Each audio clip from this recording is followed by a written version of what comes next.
A fórmula de Taylor de ordem 1 permite obter uma aproximação da nossa função por um polinômio de ordem 1. Para obter uma aproximação melhor, a gente precisa trabalhar com polinômios maiores. Para obter ordens maiores no polinômio de aproximação, a gente precisa então desenvolver a fórmula de Taylor para ordens superiores.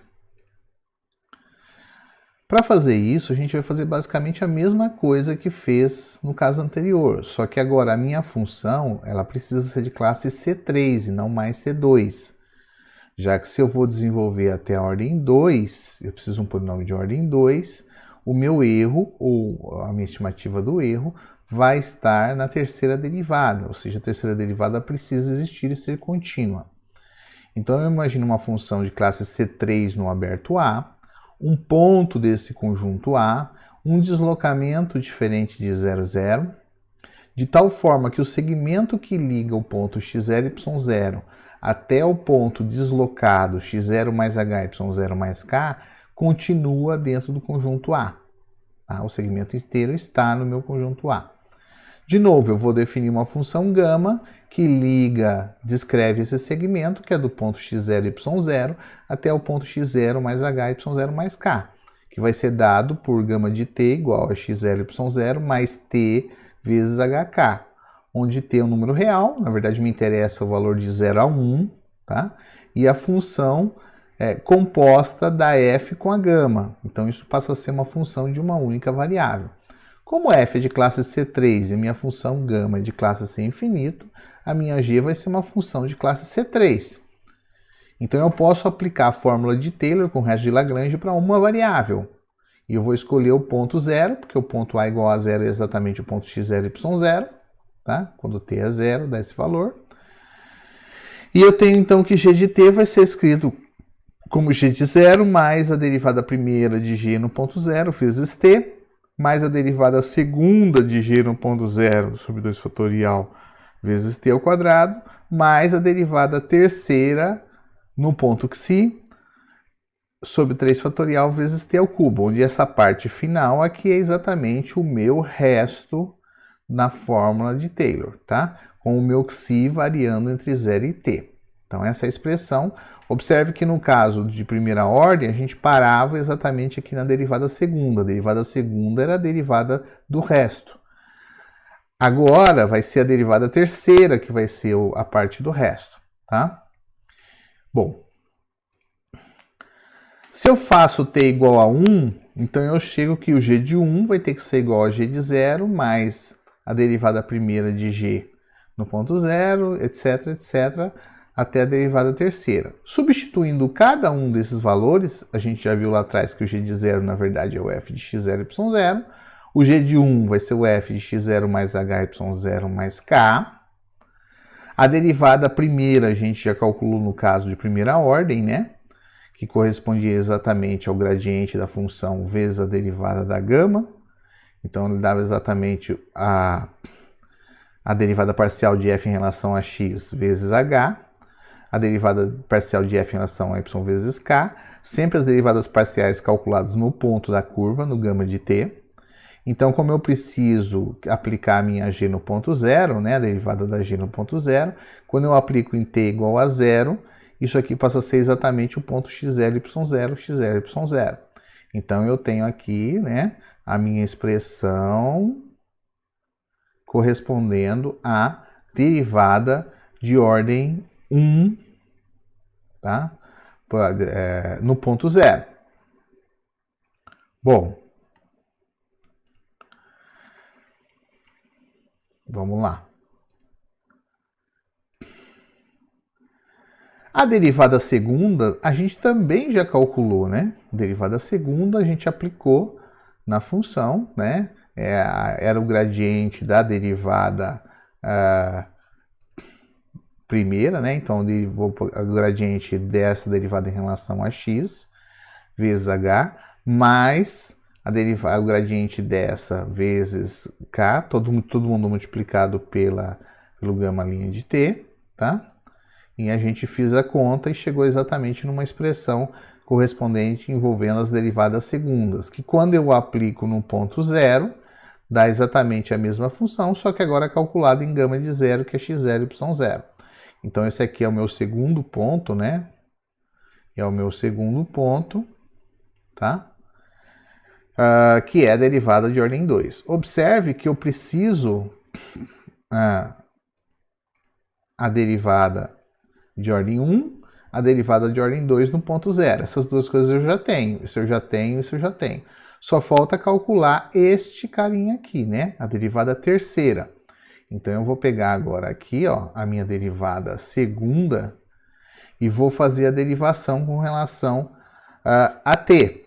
E vou aplicar então a regra da cadeia. Pela regra da cadeia, isso aqui, a derivada terceira vai ser h ao quadrado, né, que eu vou tirar aqui em evidência, o gradiente dessa função vezes o gama linha de t.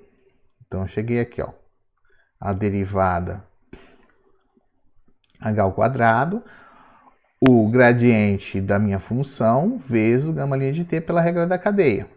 Tem que repetir o processo agora, né, para esse termo. Então, esse aqui, né? Então vai ficar 2 vezes hk vezes o gradiente dessa função, vezes o produto interno, né, com gama linha de t, mais k ao quadrado vezes o gradiente da minha função derivada segunda de f em relação a y. Então, mais k ao quadrado vezes o gradiente dessa função vezes o gama linha de t, tá? Bom, nós vamos calcular cada uma desses gradientes e fazer o produto interno com o gama linha de t.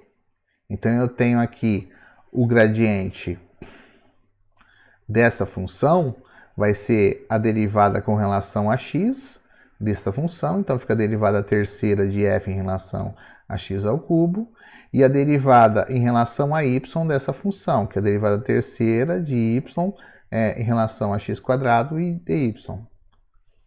Como eu vou multiplicar isso aqui pela derivada da minha função gama e por h ao quadrado, então vai aparecer isso aqui multiplicado por h, já que isso aqui é o vetor hk, né? Então vai ser multiplicado por h vezes h ao quadrado, dá h ao cubo. E esse aqui vai ficar multiplicado por k vezes h ao quadrado. Então essa expressão aqui corresponde exatamente a essa primeira parte. Vou calcular agora a parte do meio, tá? O gradiente calculado nessa função. Então, calculando o gradiente nessa função, novamente eu tenho aqui o gradiente dessa função vai ser a derivada em relação a x. Então, derivada terceira em relação a x duas vezes e y. E derivada terceira em relação a y, x e y. Ok? Como eu quero isso aqui tudo multiplicado por 2 vezes hk e pelo vetor gradiente, então eu vou multiplicar esse cara por h, esse por k e somar, e multiplicar tudo por hk. Então vai ficar 2 vezes h ao quadrado k vezes essa derivada, mais 2 vezes h vezes k ao quadrado vezes essa derivada. Como a função é contínua para a ordem 3, né? Em ordem 3, ela é de classe C3, eu posso ajustar aqui as ordens de integração à vontade. Então fica dx dy ao quadrado, tá? A mesma coisa foi feita aqui atrás, se eu não me engano, né? Ó, dy dx quadrado ficou dx quadrado dy, tá? Bom, então eu obtive uma expressão para o termo do meio. Agora eu vou fazer o terceiro termo, que é k ao quadrado vezes o gradiente disso vezes o vetor gama. Então o gradiente desse cara vai ser dado por a derivada em relação a x, dy quadrado, derivada com relação a y vai ficar d ao cubo, dy cubo, né? Multiplicando por k ao quadrado e pelo vetor gama, aqui vai multiplicar por h e por k para ser somado, mas tudo está sendo multiplicado por k ao quadrado. Então aqui está errado, né? Tá? Aqui eu tenho que ter o h ao quadrado, tá? Vou corrigir aqui. Aqui é h ao quadrado. Não. K ao quadrado H. Tá? K ao quadrado K está escrito aqui. Né? K ao quadrado H. Ok?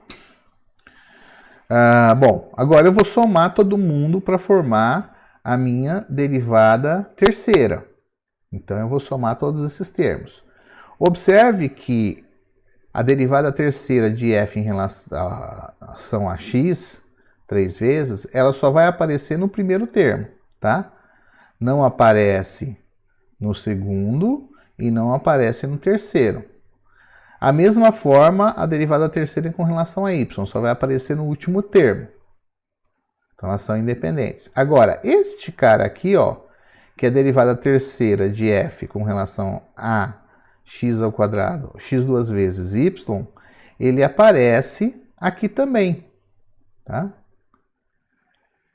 Inclusive com o mesmo termo multiplicando, h ao quadrado k.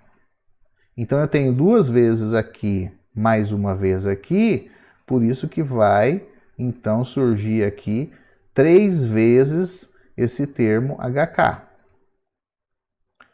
Depois, bom, eu já juntei estes dois caras com desse. Agora, este daqui, ó, é exatamente o que aparece aqui, tá? É o mesmo termo, inclusive multiplicando aqui o hk ao quadrado com a correção. Então, 2 com 2 aqui também vai dar 3. Então, vai dar 3 vezes esse cara, mais a derivada terceira, tá? Ufa, né? Bom, essa derivada terceira, você vê como a coisa vai crescendo bastante, né? As derivadas. Então, essa derivada terceira são calculadas em gama de t, mas o que eu quero é calcular no ponto xi. Portanto, vai ficar exatamente a mesma expressão, só que agora calculadas no ponto xi, é gama de xi, que na verdade vai ser um x xi e um y xi, que é um ponto que está entre o segmento ligando x0, y0, x0 mais h, y0 mais k. Substituindo as derivadas que nós calculamos naquela expansão em Taylor da função g, então a gente chega ao seguinte teorema para a expansão de Taylor de ordem 2. Você tem a função, né, definida do aberto do R2 nos reais, de classe C3, um ponto dentro desse conjunto aberto, um espaçamento de tal forma que o segmento que liga o ponto x0, y0 até o ponto x0 mais h, y0 mais k está dentro do conjunto A. Então, a gente tem exatamente, aqui era o g de 1, né? Então, passa a ser o f de x0 mais h, y0 mais k. O g de 0, que é o f de x0, y0. A derivada primeira de g, né? Que é a aproximação de primeira ordem de Taylor, que a gente já tinha visto antes. Tá? Mais meio, que vem da nossa... essa é a derivada segunda de g no ponto 0, dividido por 2 fatorial, né? Então, por isso que aparece o meio multiplicando aqui.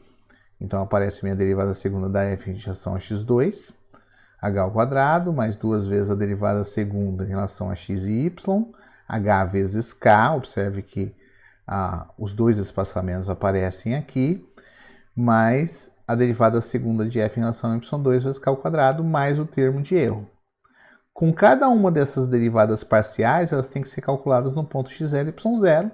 Eu deixei de indicar aqui só para simplificar a expressão, não ficar extremamente longa. Tá? Sendo que o erro é dado por... lembra que era a derivada terceira da minha função g, aplicada no ponto xi, né? Então, isso corresponde a todas essas derivadas parciais aplicadas no gama de xi, que é o x xi e y xi. Essa derivada terceira é dividida por 3 fatorial, por isso que ela aparece multiplicada por 1/6. Então, ela é multiplicada por 1/6, onde o meu ponto x xi e y xi vai estar no segmento que liga x0, y0 a x0 mais h, y0 mais k. Novamente, esse termo que aparece aqui, ó, são termos que aparecem em potências de h e k, ou seja, ele é polinomial em h e k. Para deixar uma notação mais simples, sem espaçamento, a gente vai fazer o mesmo que a gente fez no primeiro caso de primeira ordem, né? Ou seja, vai definir o x como sendo x0 mais h, o y como sendo y0 mais k, o x0 igual a y0 igual a b, e aí nós temos f de xy escrito como f de ab, mais a derivada primeira de f, o meu h que é x menos a, derivada de f em relação a y vezes o k que é y menos b, mais meio, né? A derivada segunda de f vezes x menos a ao quadrado, duas vezes a derivada segunda de f em relação a xy, x menos a vezes y menos b, mais a derivada segunda de f em relação a y2 vezes k2, e faltou aqui, né, o termo y menos b ao quadrado, tá? Então precisa corrigir aqui, né? Então aqui ficou apertado aqui na expressão, deixa eu pegar uma outra cor. Então, tudo isso aqui multiplicado aqui dentro por y menos b ao quadrado, com todas as derivadas parciais calculadas em AB. Tá bom? Mais o erro, em vez de HK, agora tem x menos a, y menos b correspondente. Novamente, aqui eu tenho um polinômio em x e y, né? Uma função polinomial até aqui. Portanto, isso aqui pode ser descrito como uma aproximação, então vai ser escrito como um polinômio de Taylor, novamente aqui o mesmo erro, né? Tá? Bom, um polinômio de Taylor envolvendo aqui as distâncias y menos b ao quadrado, tá? F de AB, um polinômio de ordem, a parte de ordem 1 de x e y, quadrática de x e y, a parte mista de x vezes y, né? Então é um polinômio que aproxima as minhas derivadas parciais, ou desculpe, aproxima a minha função no ponto AB. Vamos fazer um exemplo? Então nós temos aqui um exemplo que nós vamos considerar a função f de xy dada por cosseno de x mais exponencial de y. Então eu preciso calcular as derivadas parciais. Então vou calcular a derivada parcial de f em relação a x no ponto xy. E isso vai dar menos seno de x, exponencial de y dá zero, então a derivada de y no ponto xy vai dar exponencial de y, né, porque a derivada do cosseno vai ser zero, mas o que me interessa para calcular a aproximação de Taylor é pegar a derivada parcial e aplicar no ponto 0, 0, que é o ponto de cálculo que eu estou querendo, né? Então eu quero calcular a expansão ou aproximação de ordem 2, né, de Taylor, no ponto 0, 0. E quando eu substituo no ponto 0, 0, isso aqui dá 0, né? E aqui, nesse caso, df dy dá 1. Calcular as derivadas de ordem 2, então a derivada da f em relação a x2 no ponto xy vai ser menos cosseno de x. Então a derivada segunda, aqui faltou, né, 0, 0. Derivada segunda de f em x2 no ponto 0, 0 vai dar menos 1. A derivada segunda de f com relação a y e a x vai dar, derivando isso aqui em relação a y, dá zero. Observe que se eu derivar essa aqui em relação a x também dá zero, que era o esperado, já que essa função aqui é de classe C infinito, né? Então eu tenho aqui a derivada segunda da f em relação a yx ou xy, tanto faz, no ponto 0, 0, vai dar zero. E a derivada segunda de f em relação a y2 no ponto xy vai ser dado por, bom, derivada exponencial é exponencial de novo, então eu tenho que a derivada segunda de f no y2 no ponto 0, 0 vai ser dado por, vai dar 1, né? Ok? Então são esses valores aqui que é o que me interessam, né? Para calcular o polinômio de Taylor de ordem 2 para essa função aí. O polinômio de Taylor de ordem 2, então, vai ser dado por, né, P2 de xy vai ser dado pelo f de 0, 0 mais a derivada parcial de f de x no ponto 0, 0, vezes x menos 0, né? Então, vou colocar x direto aqui, mais a derivada parcial de f no 0, 0, vezes y menos 0, então vou colocar y direto, mais, aí eu tenho os termos de segunda ordem, então vou colocar aqui 1 sobre 2, derivada segunda de f em relação a x no ponto 0, 0, vezes x menos 0 ao quadrado, então vai aparecer x ao quadrado, mais duas vezes a derivada segunda de f em relação a x e em relação a y, no ponto 0, 0, vezes x menos 0 vezes y menos 0, então vai ficar x vezes y, mais a derivada segunda de f em relação a y, no ponto 0, 0, vezes y ao quadrado.